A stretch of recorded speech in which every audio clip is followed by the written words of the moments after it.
أون دوشميا نتقداش شماخ تأتي ملكوتاخ نهو سوينخ إكند وشميا أبر حولان لحمات سنكان يومنا واش وقلان حوبين إكنا داب حنان شوقن لحيوين ولا تعلن نسيونا إلا بصا من بيشة متول دي لاخي ملكوتا وحي لو تشبحتا العالم عالمين Amen. Good evening, everyone. And I was thrilled when Dr. Errico asked me to do this session. I've been studying with him. I've been very passionate about this work, and the passion that he ignited in me as I was growing up in a different world in the Near East, as a refugee in a different culture. Had the blessing of migrating between two different countries before landing in the United States as a student many years ago. And one of my fascinations of Jesus as I grew up in that culture is his ability to move us from a tribal mind to an anointed or Messiah mind. I think that was the core of what he gave us and laid in front of us. And tonight I'd like to dive into that with about 30 minutes we have here.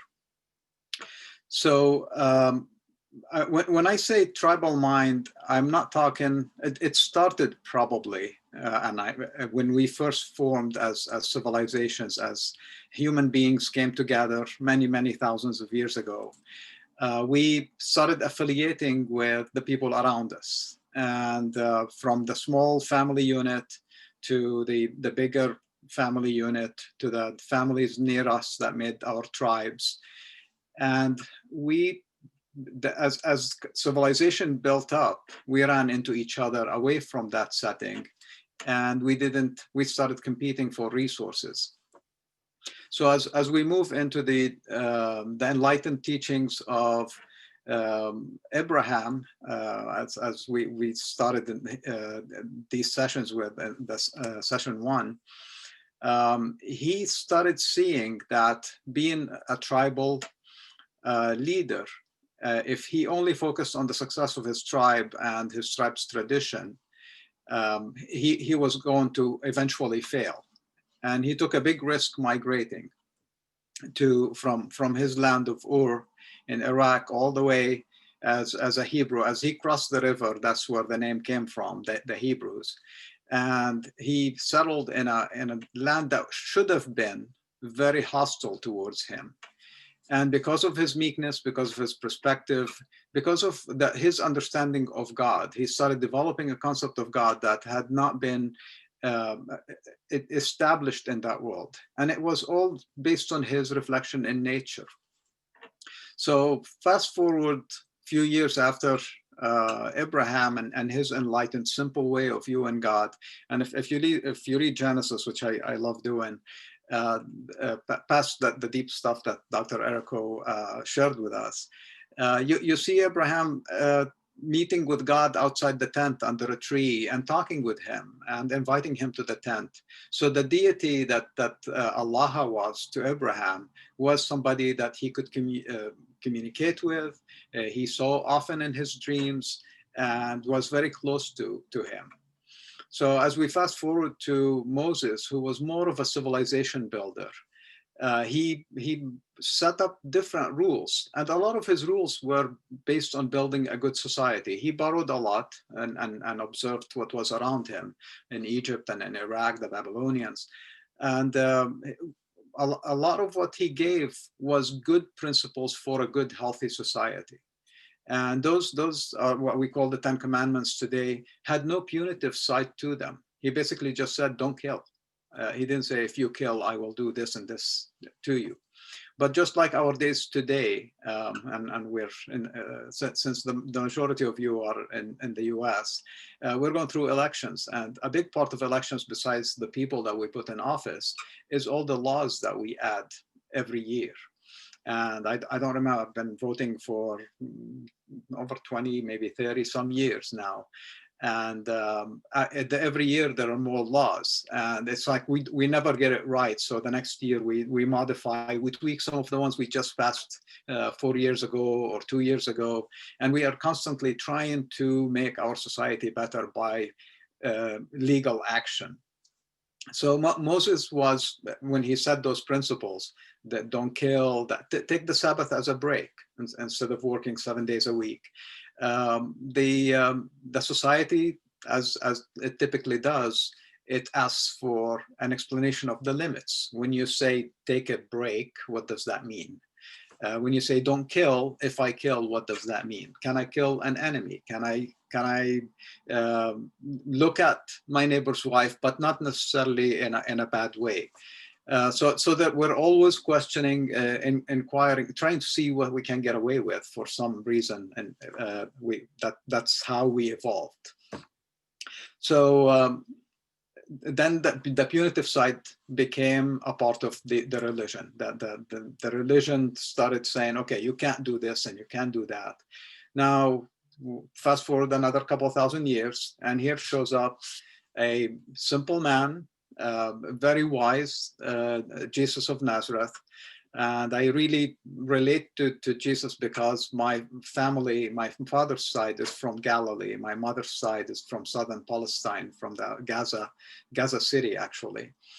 And I've observed the culture, and I was raised in church in a traditional, almost Western style, Catholic. We call it Rome, which is more Byzantine Catholic, as well as the Greek Orthodox tradition. And by the time I made it here to the States for college, and many years later, I had moved away so far from religion, until one day my wife actually dragged me into church. I was actually volunteering at a church, but I didn't go to the services. I just worked with the children and the children's ministry.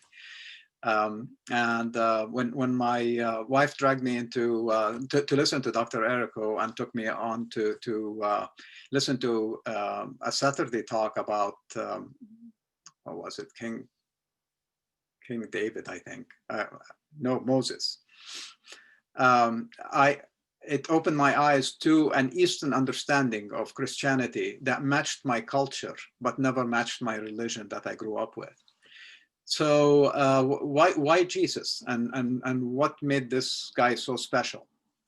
So as I studied the past 22 years or so with Dr. Errico, it got distilled in me that this is about a couple of things. It's about spreading love, acting in the same way that he acted. And as I was preparing here, I remember, I don't know if you remember from the 90s, everybody was wearing bracelets. It was very popular, t-shirts, bracelets, and so forth, of what would Jesus do? It's kind of funny that it almost went away, though. If you go online and search, I think today I looked at Amazon, there are like some 800 places that can sell you a what would Jesus do bracelet. And then, but then it died off. The movement is not as popular as it used to be. Yet, and I started looking at why. Why would we start kind of seeing the light and then move away from it? And I noticed that there are some church writings that evolved of, and leveraging Paul, as Dr. Errico mentioned in the opening, that even Paul is misunderstood in the West. So some of his writing tells us about how special Jesus was, and that was used to actually tell us that you cannot put yourself in the same space and try to do what Jesus would do. And that's back to that tribal exclusive mindset. So where do I get this? Where do I see it in the Bible so clearly?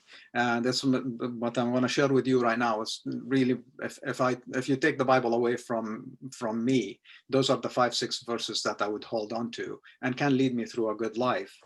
And that's in Matthew chapter 5, verses 43 through 48. But I won't bore you with reading all of it. But in the beginning, he says, you have heard that it is said, be kind to your friend and hate your enemy. But I say to you, love your enemies, bless anyone who curses you, do good to anyone who hates you, and pray for those who carry you away by force and persecute you. Now that is, to me, as a Near Eastern man who grew up in a very in a refugee-based society. So I already was born into a culture of in and out. I was born into a Christian family, which in a Muslim country, and I moved eventually to another Muslim country. And I could have very easily bought into the in and out culture that was around me. And today we see it. We see it in this country. I came to the land of freedom and democracy. And in my span of being here, I've seen this country also go into a tribal mindset, into an in and out. And we don't listen to each other. And that's part of the tribal mindset, is you buy so much into your way and how right your methods are that you grow up with. Now, you're not born with that. I'm not going to repeat the last 3 weeks of Dr. Eriko's lesson, that we are born of spirit and we are all the same. But the tribal mindset very quickly takes over as we grow up, and we maintain it. It sneaks up on us. Now it's not just in a family setting or in a church setting. If you think about how we act, I've been in corporate setting the bulk of my career. And in corporate setting, we try to build a tribe that likes our people, cares about them, but does not like the competition. We separate from the competition, and we create things like color that we, the brand and so forth. So those are tribal ways that I struggled with. So before starting to understand what the full meaning of the Jesus message, I started buying into this, that that the company I'm working for is better than the company I'm competing with, and we need to take their talent and their ideas, and we need to beat them and get bigger market share. And that did not make me happy, and eventually pushed me out of corporate America, because I couldn't reconcile anymore that mindset. I became the guy in the meetings who was saying, why should we do these things? Why should we grow at the expense of somebody else? So, but the risk of this mindset is it creeps all the way from, in Arabic we have sayings, my brother and I against my can be against my cousin, and my cousin and I can be against the outsider. That's what Jesus came into, and that's from the beginning, and that's a big difference even between him and Paul. When he introduced himself, he just was Jesus, son of Joseph, maybe son of Mary, known amongst his people. If you look at how Paul introduces himself, he declares that he was a Pharisee, that he studied, that he's from a specific tribe. So he established his credentials based on his tribal connection and religion. Jesus did not do that. He actually began from the beginning, was just a one-man show. And more dangerously, and the church struggled with that instantly as he passed away, is when he recruited, he came to the apostles, and you can go into any of the books, Matthew, Mark, or Luke, and you'll see that when all he did is he said, follow me. He did not pull out a Bible or a Torah. He did not tell them to stand and put their hand on it and swear to follow this rule or that rule. He just said, come with me and I'll teach you everything I know. And that he repeated that multiple times. Now, what happened as soon as he died? What were the first problems that the apostles had to deal with once they came back together to try to form the movement? Is they asked the question, how do we know if somebody walks into the room and is with us, is actually could be considered, they weren't called Christians yet, So they were just a small Jewish sect that had no identification. Now, being Jewish, they had the identification of being circumcised. But because they lived in Galilee, and that was one of Jesus's blessings, is if he would have grown up in a more Jewish center, maybe he would have been skewed a little bit. I doubt it because of his full makeup and the way he understood the Torah. But because he was in a more, I'll call it metropolitan area, he had Galilee at the time of Jesus was settled by different people from different backgrounds, remnants of Assyrian and Chaldean invasions. Roman soldiers that were centered there, and Roman soldiers were coming from different areas and became Roman citizens. So they brought in a different mix that he had to interface with. So with that, Jesus had a different perspective than being purely growing up in a Jewish tribe. That's why he does not associate directly, though his religion was obviously, and from where he drew a lot of his teachings, came from a Jewish tradition. So here is a man in Galilee watching the dynamics of tribal mindset, and in a very, over the 30 years before he declared his ministry, he came back with the idea that we are all sons and daughters of one presence, we are all related, that all these things that we see and we buy into do not make us happy, but they divide us, and they actually create trouble all the way to killing each other. So how am I going to overcome that? And in his way of teaching, and he taught via parables, he taught by healing, and his healing ministry, he tried not to make it a central piece, because as I continue to do my research, if you look at the nuance of how he healed versus how today's Christianity views his healing as all miracles, he was actually a good teacher of healing, and he sent his apostles multiple times to go do healing, but they struggled. They still, because they had him, kind of similar to what I have with Dr. Errico, I can lean on him anytime I get stuck. They came back and leaned on Jesus, and more often than not, they failed while he was with them. Their full ministry did not blossom until they realized that he's no longer there. His teachings are there, and the fundamentals are there, and then they carried them forward. Thank God for that. So he healed, he told parables, and he showed by action, and he crossed boundaries at the time that were very, very dangerous for him to cross. And he did not want to have that label of Messiah, because it was a very dangerous label at the time of Jesus, as it would be today. It's like calling somebody an insurgent. Very quickly you could be labeled as a terrorist, and eventually they got him on that.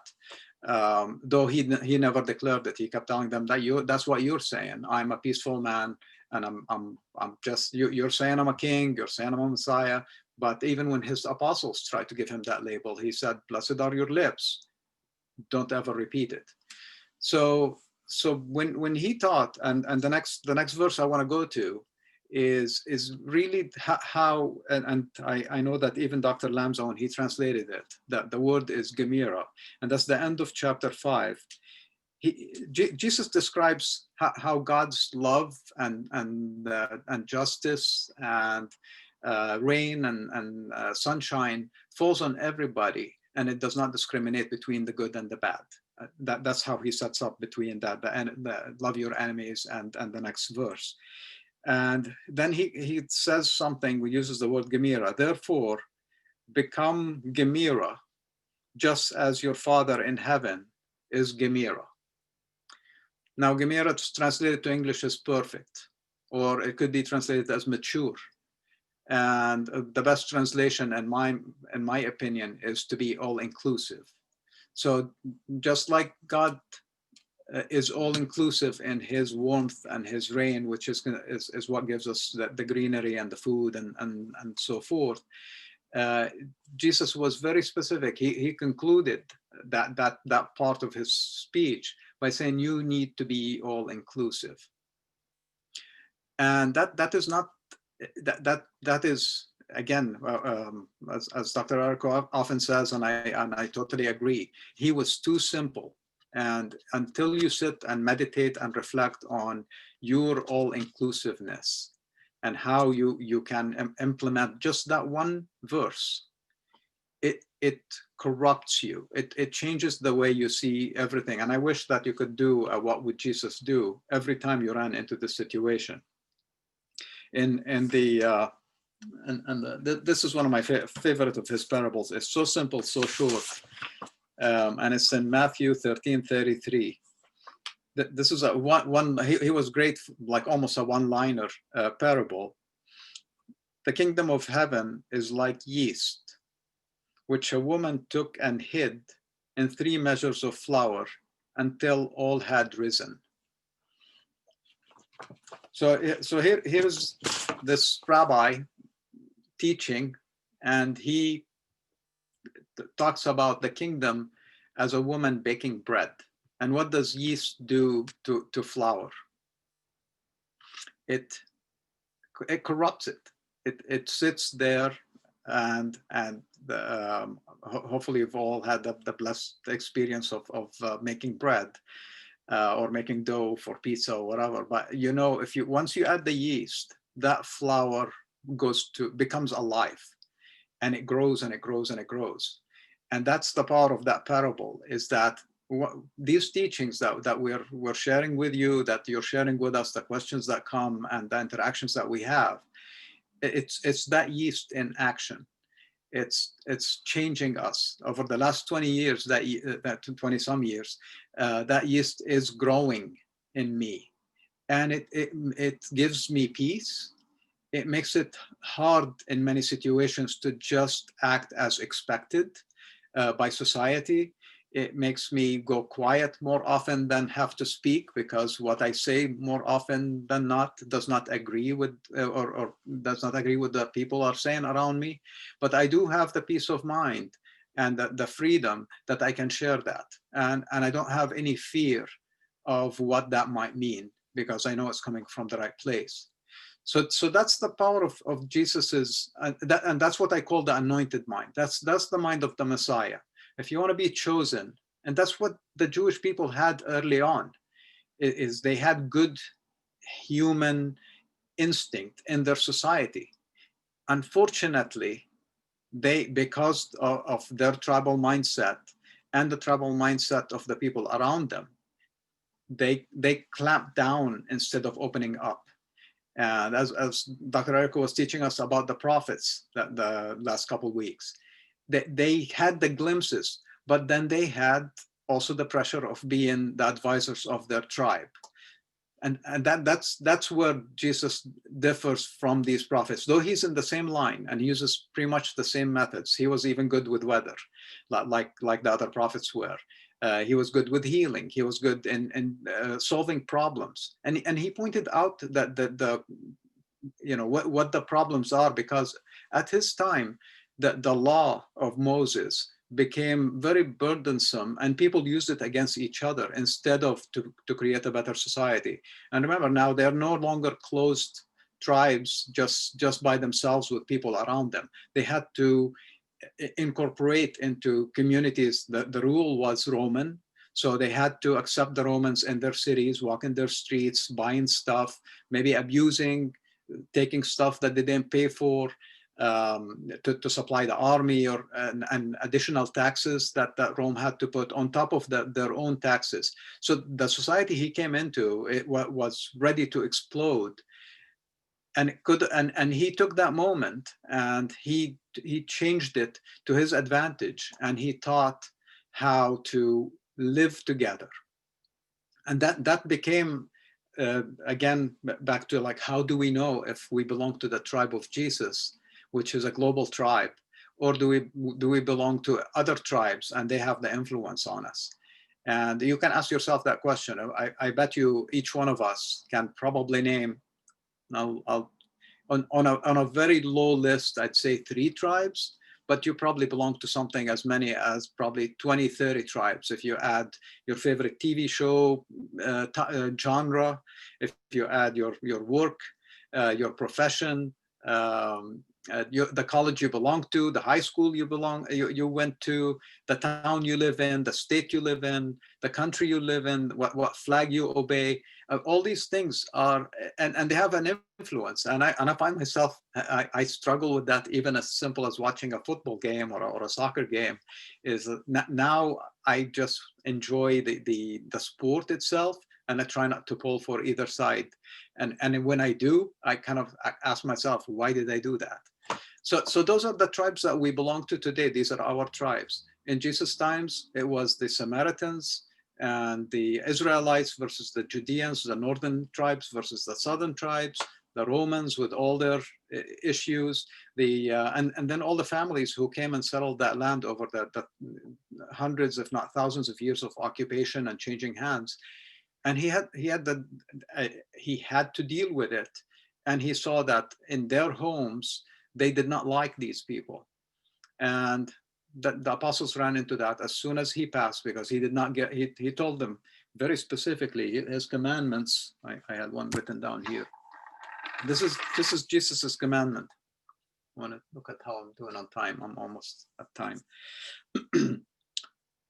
In John 13, he gives them a new commandment. So remember, he came and to fulfill the commandments of Moses, but then he added this one. A new commandment I give to you, that you love one another just as I have loved you, that you also love one another. By this, every man shall know that you are my disciples, if you have love for one another. So can you imagine that your tribe is based on loving one another, and that's how you know that you belong in corporate America? You're wearing a logo with your company's name on it with the company colors. In church, you go to that specific church or synagogue or mosque that is for Sunnis or Shiites or Orthodox or Protestants or Episcopalians or. That's how we declare our membership.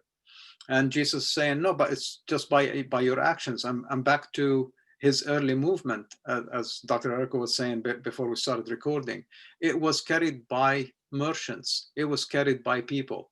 The message was not organized like we do today, where we bring missionaries, train them, and then send them out to give the message of Jesus, but more specifically, the message of the church that sent them out to recruit people to that religion and convert. See, Jesus never had a conversion mentality in his ministry. He converted people to love, and converted them to be all-inclusive, and converted them from praying to get the praise out loud to going into the closet and praying there. So even the praying people in the early Jesus movement, you didn't know that they were praying. You didn't know that they were fasting, because he ordered them to clean their face and look like they're not fasting, versus the people who want you to know that they're fasting. And I lived in fasting cultures, and you could tell the people who are doing it from the heart and for the right reasons. And you could tell the people who are complaining the whole day about not being able to drink or eat or smoke or whatever else that they were asked not to do as part of their fasting. So in today's modern society, it's even hard to notice these things. Sometimes, like during fasting here, the Catholics have the ash on their forehead, so you know at least that they're participating in some form. But you immediately you see that, and that tribal mind takes over. They're Catholics, and that's what they're doing. So my whole point here is, as you move on, as you take these teachings, and as you continue to study, hopefully with us in the Aramaic School of Light, these are the things to expect. It's how to look at yourself and govern yourself according to the teachings of Jesus, and how to continue to grow And again, you'll never be asked to go tell somebody, hey, go convert them to the Nuhra Foundation or to the Aramaic School of Light, because there is no such thing as a one form of being. The only thing you can do is just be, and be a good person, and be a person who follows the teachings of Jesus, and hopefully we'll have a long, long journey together of learning and spreading peace and love. So everybody can know, it's like, oh, you're one of those love people. I realize that. And with that, I'll give it back to Dr. Errico to close with a couple more announcements.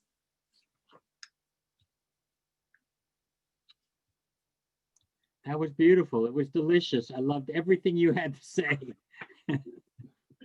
Thank you, Rabbi. It was really good. And I like it because you come from your own heart, from your own mind, and with the teachings of Jesus. And to me, it was just beautiful. And I thank you for it. And I know all those who heard you probably feel the same way. It has a new sound to it, which I really like and appreciate. So, with the way you concluded it too, what I would say is that, why are we here? I'll tell you why we're here. We're here to be a magnificent, beneficent human being presence. That's what we're here for, to be a beneficent presence. A person who shares, loves, and even makes mistakes and falls down, but gets up. As I always tell people, you may get knocked down, but remember, you're never knocked out. Only time you're knocked out is when you do it yourself. But never. We are here to be a beneficent presence. And this is what Jesus was all about. He understood that we were all children of God. And if we're children of God, we got to be beneficent, because God is beneficent. But of course, if you go by the different pictures we have of God, you're going to get a different idea of what it means to be a child of God. If your God is angry all the time, you will be. If your God is hateful all the time and resents this and is afraid of this, and I've heard preachers say it, God hates this and God hates that. Oh, come on now. That sounds more like when we get upset. But that's not the way. This presentation is understanding God and humanity and the world the way God looks at it, which is totally different than when you're stuck in belief systems. Well, I know you probably all want to get to your questions for Reverend Hanny, but before I do that, I want to announce again the things I said at the beginning of this class. Some of you were coming in late, and I want to mention it again, and that is that there was some misunderstanding when I talked about the Aramaic School of Light is for ministers and all that. I didn't say that. I said we need ministers, we need teachers, we need people, but the school itself is for everyone. And I needed to make that clear. It's for everyone, and where we share, where we understand, where we look at the biblical verses in a new light and a new understanding, where we awaken our own spiritual selves. And when we do that, then we can be that beneficent presence. So I also want to mention that even though this is the last session for October, I am devoting one night in November and one night in December and one night in January. And I have the dates here. And you need to go to the Nuhra Foundation. I haven't set it up yet, so they don't have the code because I haven't set it up. But it will be set up within a day or two. And it's for November 16th at 7:30 to 8, but you can join in the waiting room at 7:15. Now, remember, I'm talking Eastern Standard Time. That's on Monday night, November 16th. And then in December 14th, Monday night at 7:30. And then in January the 11th, on a Monday evening at 7:30 for 30 minutes to spend some time with me. And there is absolutely, I'm not asking for anything for it, just your time that we can share together. But I'm not asking anything for it or any donation. If you want to do that on your own accord, you do it from your own heart, that's fine. But I'm not asking for it. I just want you to understand that. And that's for 30 minutes to share with you at least once in November, once in December, and once in January. And please call the foundation, speak to Lynetta Eisenman there. She's running it. And if you want to sign up, once you sign up for it, then we'll send you the code to join us on those particular nights. So contact the Nora Foundation or go to the website and you can get the information there. So now what we'd like to do is have our intermission of 5 minutes.